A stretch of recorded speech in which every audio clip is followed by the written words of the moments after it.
So my focus for the last week has mostly been implementing movement and a bit of animations or placeholder animations because we're using Xbot, which is a Mixamo character.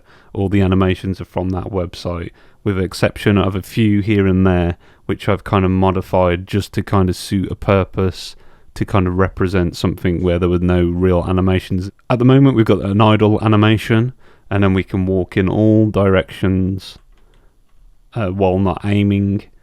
We just kind of jog along, and then we can hold shift and also sprint. So that's all in place. Then when we hold the right mouse button, we enter kind of an aiming mode where we can strafe and walk backwards. You'll notice that we walk a bit slower and we can't sprint or anything. The other thing that we have is a dodge. So when I hit the space bar, we will just kind of do a little dash forward and a little dash backwards. Obviously the animation looks stupid, but a little placeholder animation, it's fine. The distance and everything will change over time when I kind of actually have some decent animations or like some more gameplay around it to kind of work with. So the other thing is, you'll see when I drop off this cliff here, we just kind of continue walking and there's no drop, like fall animation. There was like a jump and fall animation set up originally, and I ended up gutting it all out because I changed my mind of what I actually wanted to do. So obviously we've got shift to sprint and we've got spacebar to dodge.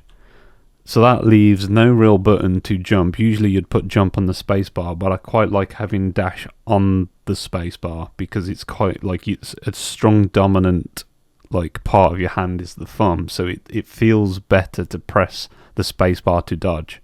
So as a result, if I wanted to jump, I would need to find another button for jump, and then you're just ending up with more buttons. So I was thinking, well, if I'm sprinting, maybe like pressing jump at the same time, we would like jump.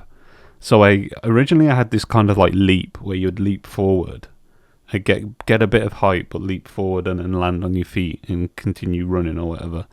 And it was all right, but it reminded me of an idea that I had that I was planning to do. And then I decided to not do it. I was going, well, it seems like it's going to be a lot of work and maybe a bit too complicated, so I won't bother. And then I kind of thought, well, I feel like it needs it.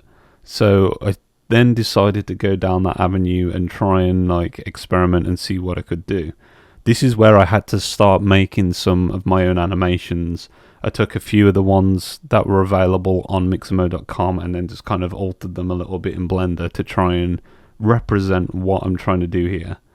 If I'm holding shift to sprint and then I press spacebar, I'll now dive forward. And you'll notice I just stop dead when I hit the ground. And then if I press space, I'll get back up. Now, if I'm holding shift while not running and I press it, I will still dive forward. If I'm aiming, at the moment, this isn't set up correctly, but I'll dive forward. I need to change how it works. I need to make it so it's based on your input opposed to the way the character's facing forward. Because say if I'm trying to turn around and then I jump, it'll jump at a weird angle. So I want it to turn instantly to the direction you're facing and then jump like appropriately. So I haven't really set that up at the moment, but these are just minor tweaks that I'll solve. Because this floor isn't set up, you'll see that I can't paint on it, whereas this floor I can paint on it. And this is kind of set up with I've had to create my own friction system. So the problem with the character controller in Unreal, the friction, you've got like a ground friction that you can change. If you set it to 0, it just means there's no friction. But you can't make negative friction. So what I mean by negative friction is where the floor, like you gain momentum while on the floor. Like you'll move forward and get faster and faster and faster and faster, right? That's not a thing.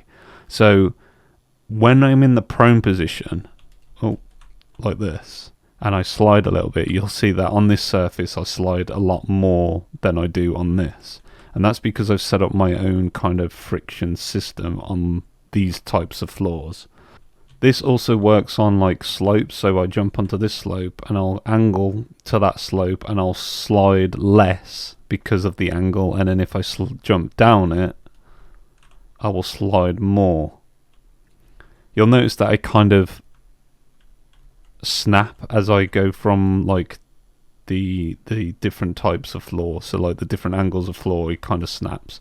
This is kind of, again, temporary, because you have the issue where it's going to be hard to land it. But if you imagine like when your character's kind of overlapping on the end of a corner like this, you'll have the front half of the body sticking up in the air, or if you're at the bottom of a slope, your character will be sticking in the floor. So to fix that, I would have to create an IK system for the upper body and lower body, so that the body will bend at the hips to kind of compensate for that change in terrain. However, at the moment we're jumping forward like a dive, and this is just like what I thought was easiest to do to begin with. But after some kind of thought, I'm probably not going to have it so that you dive forward. Instead, you'll like kind of kick your legs from underneath you and like slide on your backside with your legs forward. The reason for that is, like, if you say you're aiming and shooting while sliding,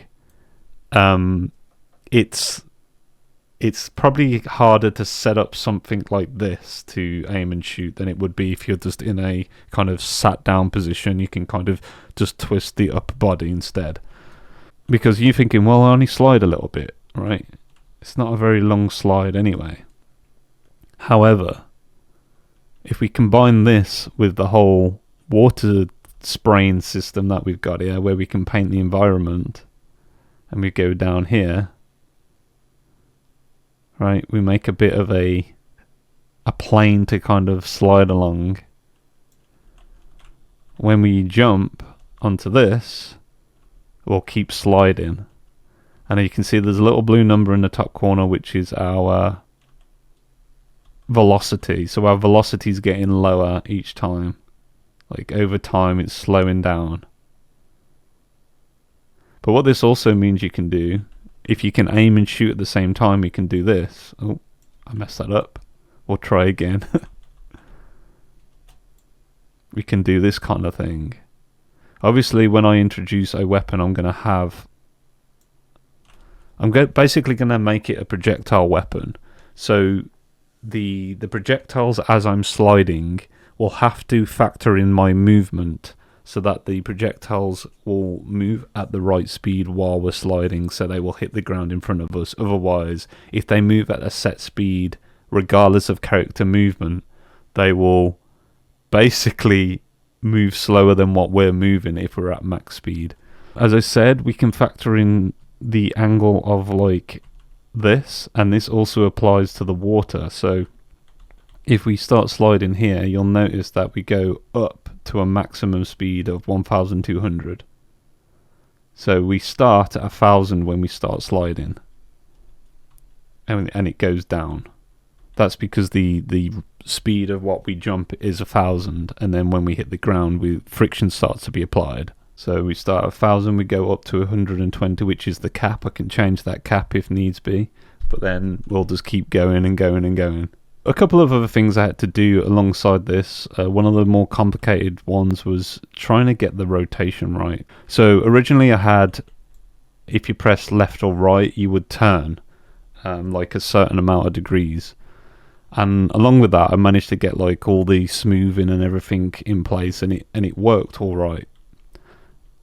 But the problem with that is, if I were to turn this way and then press left and right, it would like, well, imagine like you're running sideways and then you dive.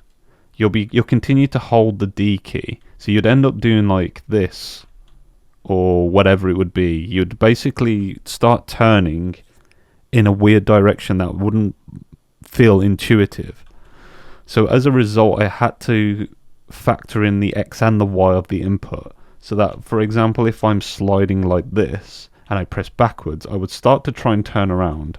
And that's basically like how the movement is working here. So we're walking forward, we press backwards, and then we turn around in whatever's the shortest distance to get the other direction. It tends to favor one side, because obviously he's got to pick between one or the other if they're both exactly the same amount. So it tends to go to like the right hand side. So if we're like moving forward, it will go to the right hand side. But you'll see if I do the same thing but tilt myself a little bit first, now I'm pressing back, it will go the opposite way. This feels intuitive because if I'm pressing up and down from this direction, I'm moving left and right. But then the problem was then trying to work out how to add in all the smoothing and everything. And then you'll notice at the moment it's quite rigid, and it'll like move rigidly like this. The reason it's complicated is because you got to factor in something here. Like if I hold left now and go onto this ground here, you'll notice that I stop turning. And that's because when you get below a certain threshold, then your rotation starts to, like, the amount that you can rotate starts to degrade, right? You can't turn as quickly because you've got no momentum anymore. So the way that's kind of set up is when you're above like a certain threshold, you get full movement. At the moment it's at 50%, so like the maximum speed that we can get up to is 1,200. So anything above 600 is like full turning speed, and then anything below 600 we get like a diminishing amount until we reach 0.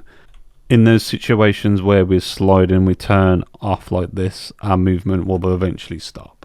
Now the other thing is, because we've changed our turning to be that way, when we want to slow down, we kind of intuitively press S, but then we start turning like this. So when you hit the space bar, you will start to brake. So you can jump like this and then press the space bar and you'll slow down. But you'll notice that while I was getting up, my character continued to move forward. Now originally, the speed would drop down to 0 and then the character would get up.